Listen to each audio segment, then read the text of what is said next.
What is up, Scream Team? Zach Cherry here, and in this video, we will be ranking the entire Scream franchise. However, since all of these movies are fantastic in their own right and have strengths and weaknesses in so many different areas, I think that a simple 1, 2, 3, 4, 5, 6 ranking would be way too general to precisely measure the complex characteristics of each entry. So instead, I have an alternative which I think is much more fair by offering a varied tier list in which I will rank the film separately based on what I think is the most important criteria when it comes to what makes a successful Scream movie. This will include the opening scene, production quality, thematic commentary, soundtrack/score, characters, suspense, kills, mystery, killer reveal/motive, and finally, the climax. If you want to make your own ranking, I did put the link to the tier list below, so feel free to share that too, but let's start off here with the opening scene. And this one shouldn't be too hard. I've always had a pretty good idea of where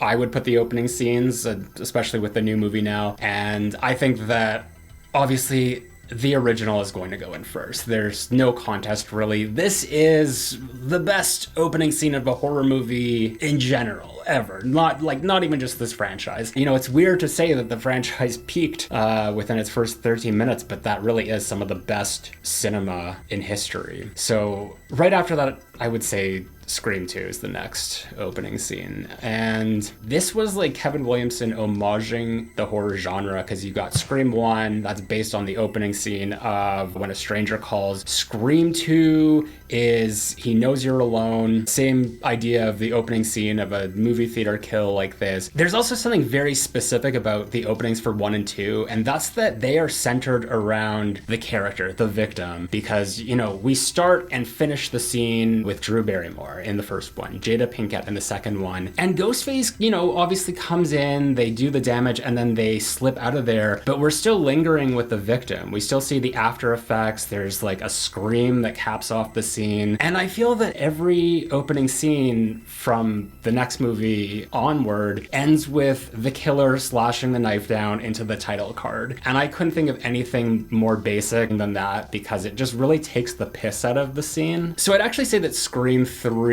opening... No, I would say that Scream 5 is actually probably third after this, and that's just because of Roger L. Jackson and Jenna Ortega, really. But I think that this is the first time in the franchise since the first movie that we're really getting to see Roger L. Jackson flexing his voice acting chops and playing more than just like the sinister voice on the phone. He actually gets to act out a whole scene and just be like charming and sexy, and you know, you don't really get that after the first movie because that was sort of like the surprise in the original, and every other time that the killer called, it was like straight to the threats and just like the anger and all that. So it was nice that we got a full scene that really like escalated and built up into the moment. So that's why I would put 5 next. Like, it is kind of unfortunate that it is more or less like another version of the Drew Barrymore scene. But after that, I would go for Scream 3. And this might be controversial because this is a very basic, very pedestrian opening. But the thing is, they're doing like everything right. Like, Wes Craven could take any boring old scene in a horror movie and just transcend that into something so amazing. There's just like all these little nuances in the way that Wes films it that makes this stand out for me a little bit more. The last two here, 4 and 6, they do this thing that's kind of the fake out. I mean, the 1 and 4 is more of the fake out because it's stab. But in 6, I don't like when the scene is broken up like that, because, you know, in that first 5 or 6 minutes I'm with Samara Weaving, I'm interested in her character, I'm interested in her story. I don't need it to transition because it's like this buildup of tension only to give us that release and then expect us to get on board with another character and do that all over. So I think it was a good twist, and I enjoyed it upon the first time I saw it, but I knew that I would never get the same effect out of that opening scene again after seeing it. But I would still put it above 4 just because it at least takes place in the realm of the story that's being told. It's in the Scream universe.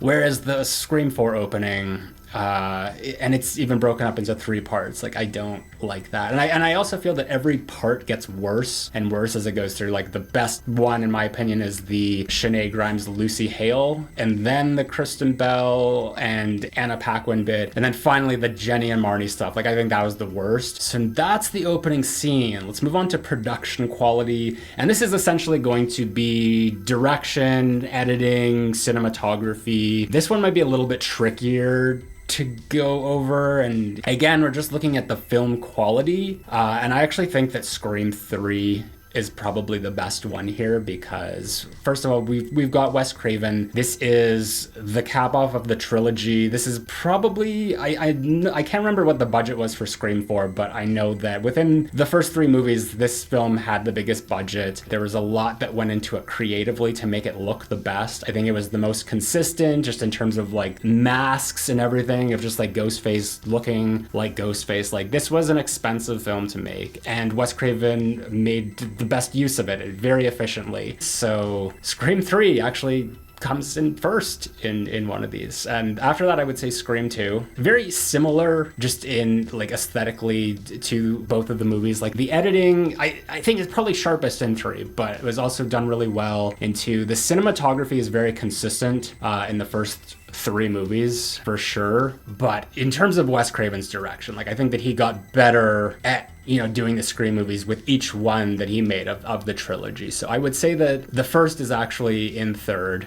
So it kind of goes 3, 2, 1. But now here's where things get a little tricky, because Scream 4 was a disaster. That's not going to go next. I would actually look at the Radio Silence films to go in 4th place. And between 5 and 6, again, the same thing. Like, we've got a bigger budget for 6. I think that Radio Silence honed in on at least like their vision for what they wanted Scream to be. But I think that 6 has a signature style to it, and there's a lot of instances, like I think in the climax as well, I think the editing was sharper. I think they did a better job of just showing the action in a more efficient way, and it felt a lot more streamlined too, whereas I think that 5 was a little bit rough in certain places, but 5 definitely did look very nice. And considering it was a completely new production team, I will say 5 goes in 5th place for production quality, and then unfortunately 4 ends up in last place again for that awful glare Vaseline lens. I don't know what was going on there. The editing is kind of choppy in that movie as well. Like, there's a lot of continuity errors based on weird editing, but this was the first movie that Patrick Lussier did not work as the editor on. It really goes to show just like how effective this team was working together on the original trilogy. So now let's move on to thematic commentary, and basically it's the theme of the movie. So how 1 is based on horror movies, 2 sequels, 3 trilogies, 4 remakes, etc. And I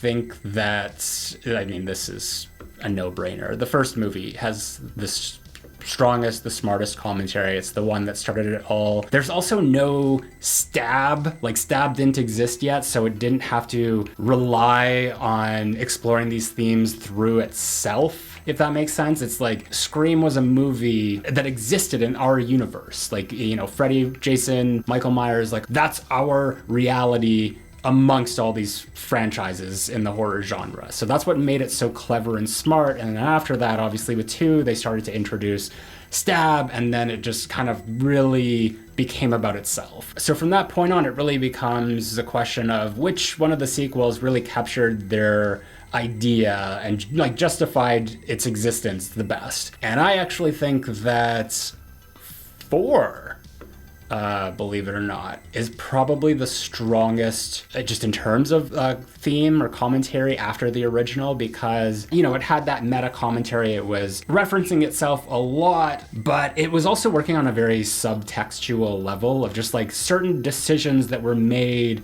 within the production and even the characters that kind of highlighted the fact that this is a remake, even though it was Scream 4. So it was very smartly written. I think that it deserves to be the second for commentary, and then I would put the second one, Scream 2, just for its commentary on sequels, because it's kind of the same idea, but I think that when they discuss sequels, they do a really good job about it, but it's not really, like, it doesn't go beyond that. It's more so just in a lot of the scenes where they're talking about, like, bigger body counts, more blood, more gore, classroom discussion. But in terms of, like, the characters and everything, it's more of another story. It's not really delving into itself too much. And then after that, I would probably say Scream 5. Because it's kind of doing the Scream 4 idea over, obviously with requels instead, but there's also another level to it because it's more so about exploring toxic fandom, and I think that it really ties in well just in terms of like the killers and the motive and all that, but it still works efficiently, so I like it for that. I would next put Scream 3 because, well, I think that there's definitely like a commentary on Hollywood and just like the shady side of that business, which has clearly become more prevalent in recent years. The idea of trilogies felt very forced. Like, horror trilogies aren't really a thing, so even in that movie, it didn't feel like there was much precedence to the idea of trilogies and talking about them. Like, there was like a lot of contrived rules that came up, and you know, it was still fun, but I think that they could only do as much with it as they did. So in terms of like the commentary, I think it's probably on the weaker end. But then I would actually put our latest entry, Scream 6, in last, because, you know, while we are kind of covering horror franchises or continuing franchises, they didn't really expand upon this idea very much. It was almost just like the theme of it did not justify the movie's existence. Maybe if there was even like a classroom discussion scene, that would have been fun and added to it, but I think that it's definitely the weakest just in terms of the commentary. So now we're gonna move on to soundtrack and score, and I'm trying to be as fair as possible because I do want to give my own opinion, but when we get into like actual like popular music and stuff, like a lot of that is subjective. So this will mostly be about the score, but maybe if there's like songs that are worked in a particular way, which I actually think that Scream 2 has a phenomenal score. I don't know if it's the best. I think Scream 3's score might like edge it out just a little bit, but I love the way that the songs are transitioned into Marco Beltrami's score. And just in terms of that, there's all these like sweeping overtures, just like very like mysterious musical cues. You've also got the Hans Zimmer brothers music that was bought to put in this, which is Dewey's theme song. So I think that in and of itself elevates Scream 2 to the top for the music. But then I would say Scream 3 next, because I do think that this is Marco Beltrami at his best. And then I would go for the original Scream right after that. Marco Beltrami did do the fourth movie, but I was listening to that score today, as well as the scores for 5 and 6, and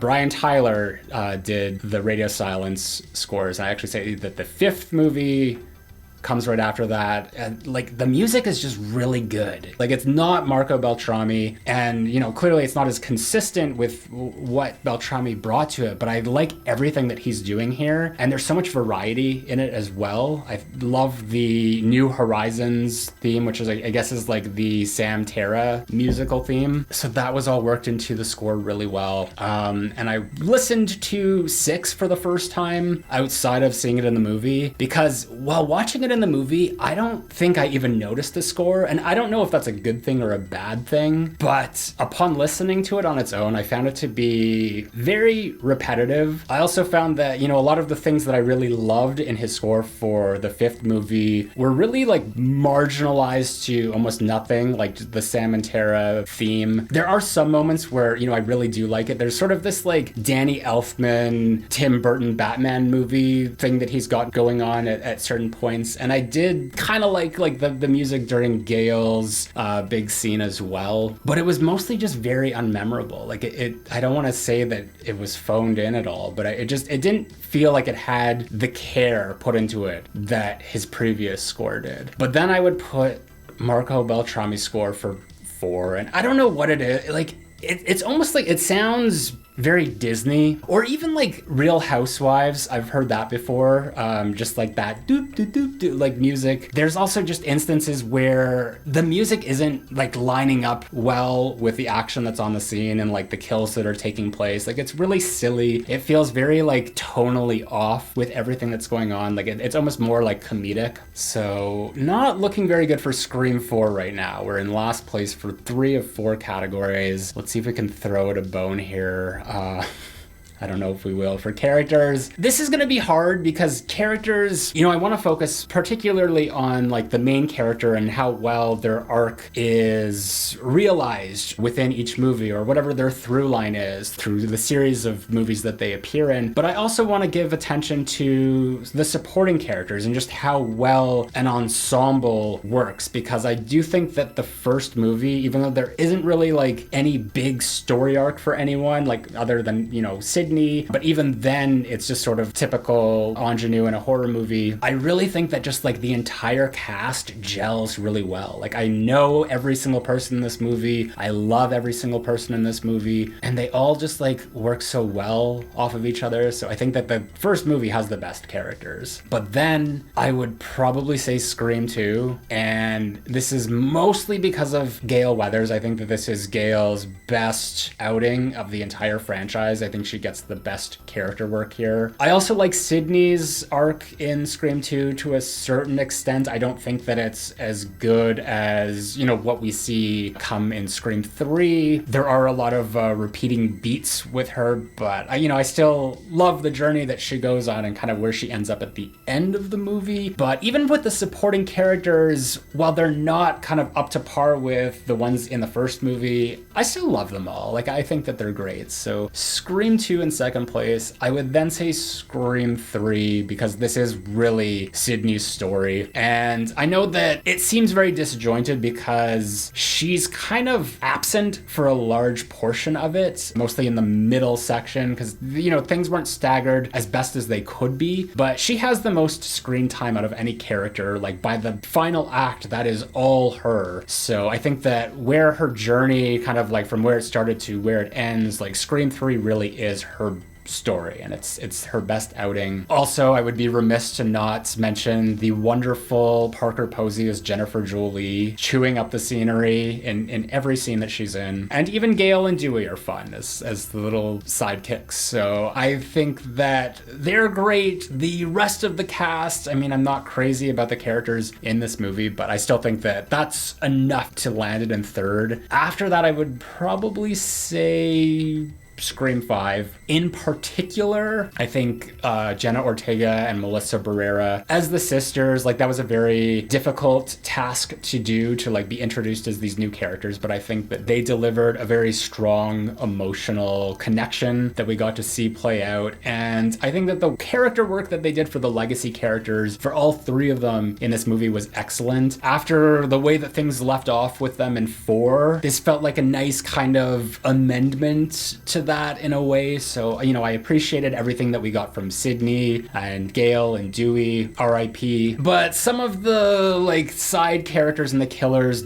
weren't, you know, some of my favorites. I think that Chad and Mindy were great for what little we saw of them. But in terms of like the rest of the supporting cast, like I wouldn't say that they were better than, you know, anyone in the earlier movies. And then this is difficult because Scream 6, I think that the core 4 are incredible. Like everything that's going on with them and Sam and Tara, Sam especially, is phenomenal. Like this movie's strengths lie in these 4 characters. Unfortunately, everyone else is non-existent. The new friends were written paper thin. I think that this was Gale Weathers' worst movie. It was her worst turnout in the franchise. Very upsetting. And Kirby, while I did love seeing Hayden Panettiere on the screen and I was enjoying every moment that she was on the screen, she wasn't really giving me anything that justified her being in this movie. So, you know, that ranks pretty low for me. quickly with characters, but Scream 4 again is gonna go in last because this is an ensemble film. Like there's so many characters in this, and I feel that no one really got a solid storyline here. Like it was very broken up, very staggered. Sydney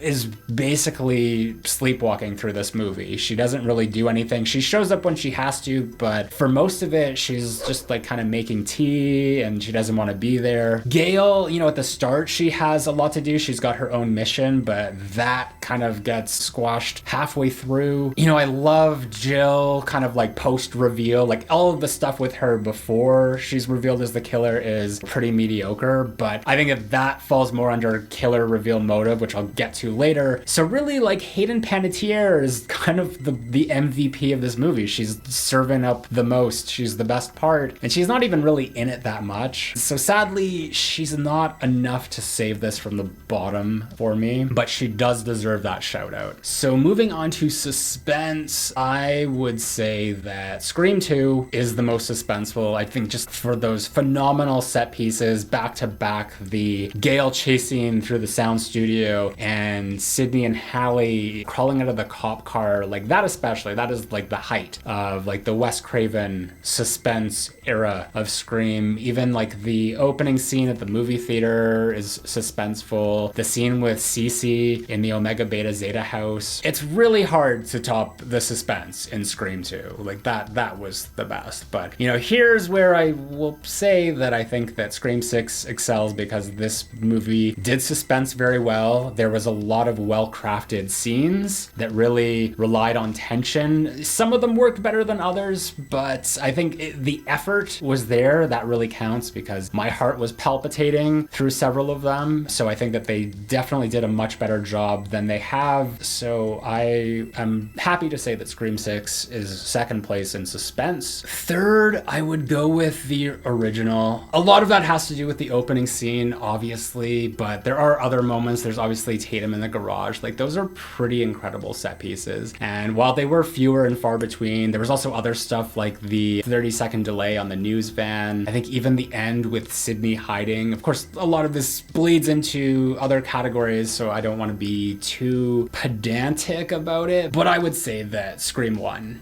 is third. And then, this is tough because in Scream 3, I don't think that there's not really a lot of suspense in that movie at all. I think that like the scenes that try to be suspenseful, like the one at Jennifer's house with the fax machine and all that, are really not that great. There is Sarah's death scene, which I also am not a huge fan of. I like the idea of her hiding in the Ghostface robes and him stepping out, but throughout most of the movie, it's not very suspenseful. So I'd actually say that Scream 4 works pretty well because you've got some great moments. In particular, I think the standouts are, you know, I'm in the closet just with like Kirby on the phone, and even like the Kirby phone call towards the end of the movie. Like both of those are really well done. Again, it's all like Hayden Panettiere. She's saving Scream 4 from being the bottom, at least on this category. But then I would say Scream 3 because that finale with Sydney, like that is very suspenseful.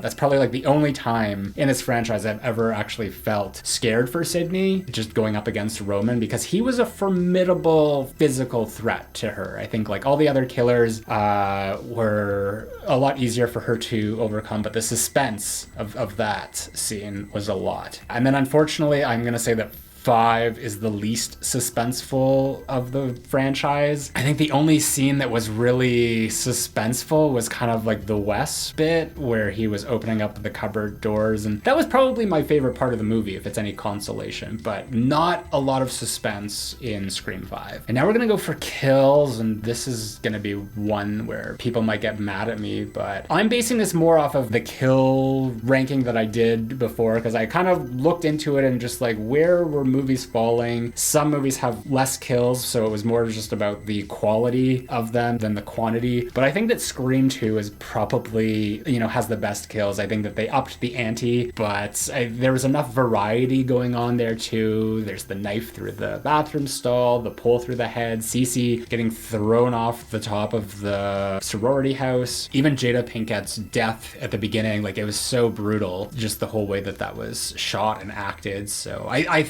pretty comfortable putting Scream 2 at first. Then I would put the original next, because again, like there was so much innovation there with just like how they were killing people off. It wasn't just basic stabbings. We had Tatum in the garage. We had Stu with the TV. The entire like Casey Becker kill, like that in and of itself, like hanging on the rope swing. Like I think just the fact that amidst that movie, there's not one bad or boring kill. Like that's why I have this a little bit higher. But in third, I would go for Scream 5 because there's brutal kills in this movie for sure. But there's also, you know, some that are just kind of off screen, like the officer, like that was a wasted kill. The fact that we didn't get a kill in the opening. So I think that really like the best kills in that movie were the killers. Like I just think like Amber and Richie's deaths were fantastic. Love them. I think Wes's like slow knife through the neck was great. And even like just the brutality of like the Judy kill on the front lawn, like those were really good. So it's just more of like the ratio. I think that that's how I'm justifying this, just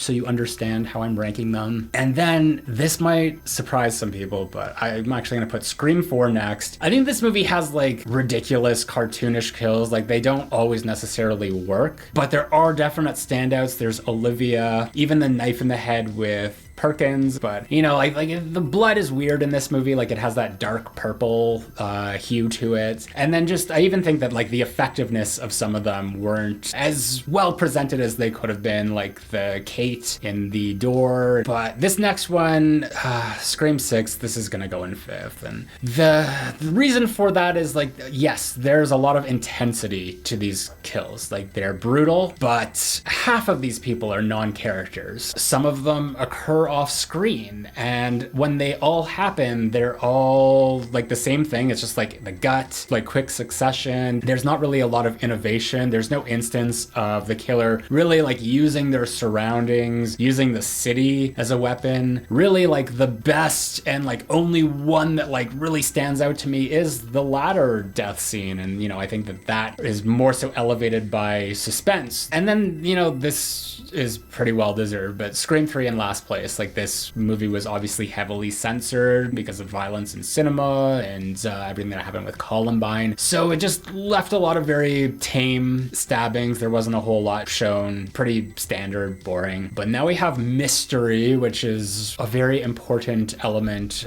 for me because I love me a good murder mystery. And I think that Scream 2 has the best murder mystery.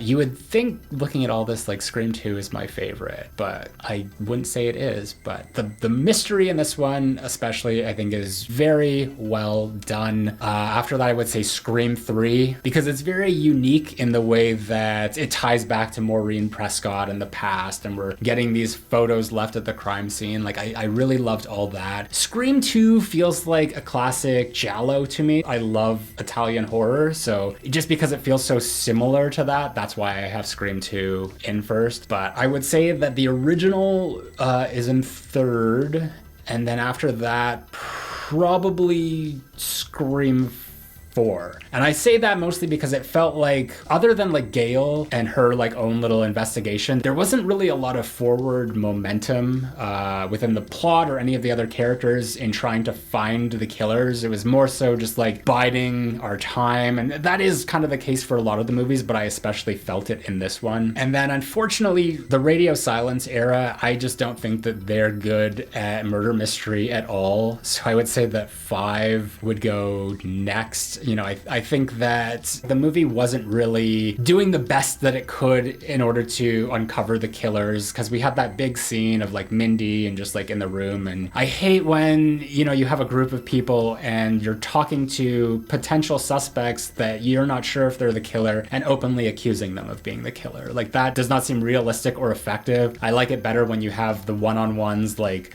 Randy and Dewey in Scream 2, because that will bring out a more authentic reaction from those characters as to, you know, who they think are suspects. And then Radio Silence, again, I would say that this last movie, the mystery was just not there. It was the most obvious, just in terms of who the killers were, even the motive, like right from the get-go. They were not concerned with keeping it hidden well at all. I think the fact that this one felt like it was more so just like a big chase scene, like the whole movie was them just running from the killer until they decided like, we're gonna go after them, we're gonna bait them into a trap. Because of that, it didn't feel like there was a lot of effort into trying to discover who it was, other than maybe like Gail looking into it, but we didn't really get to see her perspective on that. Like, she just showed up and filled us in on the blanks, and nothing really ever came of that other than getting to the shrine later at the end. So kind of weak mystery. But moving on to the killer reveal slash motive, I just want to emphasize that this is not a ranking of the killers or killer pairs or anything. This is just more so how they're revealed in the movie, like how effective it is and how effective their motive is within the story. Personally, my bias is that the Scream 2 killers are the best. They could not be more diametrically different from one another, just in terms of their plan, their motive, and even though there's not really much of a surprise in Nikki being one of the killers, Nancy Loomis coming out on the stage there, and then for us to find out that it's Billy's mother, and just seeing Neve Campbell playing Sydney, just that reaction that she has to it and the realization is beautiful. And then of course, Timothy Oliphant's delivery of Billy's mother gives me goosebumps every time, so that's gonna be my first. I would then say killer reveal next after that would be the original, Billy and Stu OGs. You can't undersell the fact that we didn't know that there was two killers the first time seeing it for anyone. That was the big shocker, the big reveal of it. Of course, we don't get the actual ghost face unmasking, but I think that just in terms of the way that that innovated the franchise and the genre moving forward, it was a really great twist. After that, I would say Scream 4, Jill pulling off the mask. That was a great reveal. Loved the motive, loved like the energy of it all. But I liked how there was kind of their plan together of just Jill and Charlie, but then there was also Jill's plan, which Charlie was not a part of. So there were layers to it as well. I really liked that. Then I would say Scream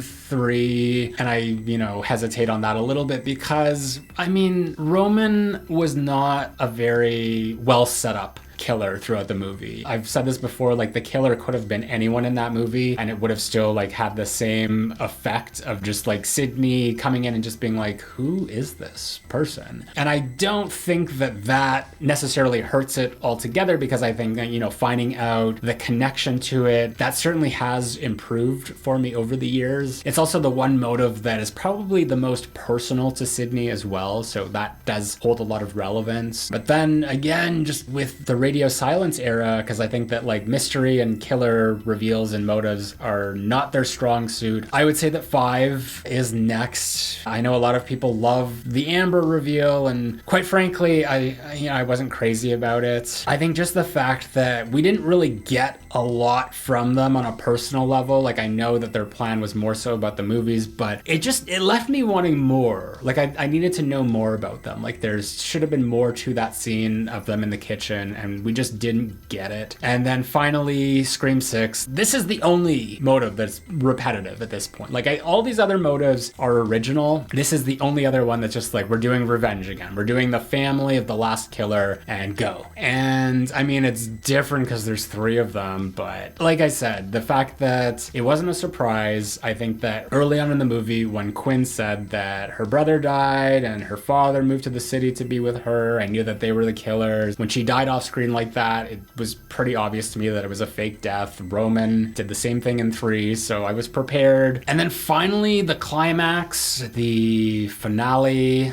I would say I want to put 2 in first, that's just my bias. But at this point, like at 1, 2, 3, 4, 5, because I think the first movie is the best. But you know what? No, because I think that what makes the climax of Scream 2 so great are the killers and the motive and all that. So I don't need to put that in first, because I actually think that the original movie has the best finale, just in terms of everything that's happening, the action, just the characters, and how everyone kind of like moves in and out of that kitchen and the craziness that's going on there. So I can put Scream 2 second. And then I would put Scream 3 next. Yes, I would put Scream 3 in third, because that is a very strong finale between Sydney and Roman. I might actually put it above 2. Yeah, I don't know. I like 2 better. It's really hard to like. It's a great setting. I love the theater. I love that like all the characters that are in it. You got Cotton Weary, Gail, Sydney, Mickey, Mrs. Loomis. This is probably going to be controversial, but I would put Scream 6 next, because again, I'm not focusing on the killer aspect of it, but the setting, that old decrepit creepy movie theater is great, and I think that the way that they handle the action is really well. I don't love that there's 3 killers. Like I that seems excessive, because then it takes away just a little bit from each one of them, but I love the fact that there are 3 of them and they're kind of circling around them like sharks. And I mentioned it before with the production quality, but I loved how the action of the scene was streamlined a lot better, just like between the 2 sisters, and you know, we knew everything that was going on. It didn't feel imbalanced with the editing. It maybe wasn't as emotionally cathartic. Like I think that Sydney being in the finale for 5 really helped for that, but you know, it's just exciting. I don't know, maybe this is recency bias. I have to watch it a bit more. But the thing is, like the finale for 5, well, I really love just how intense it gets with just the way that Sam and Tara, or Gail and Tara and Sydney really take out Amber and Richie. That's all great, but it's the same setting as the original. It's just like in the house again. It feels like we've done it before. Obviously, like I'm not a huge fan of just like going back and just doing things over, even though you could argue that the theater in 6 is similar to 2. I think that there's at least enough nuance there, since it also doubles as the shrine. But I would put 4 in last, unfortunately, because similar sentiments to the opening scenes. I don't want my finales broken up into all these mini acts, and that's kind of what happens here when we go from Kirby's house to then the hospital at the end. And even though there's some like great moments there, I just think that ending with that hospital and just where the characters end up, it just felt like a minor inconvenience. I mean, if anything, it was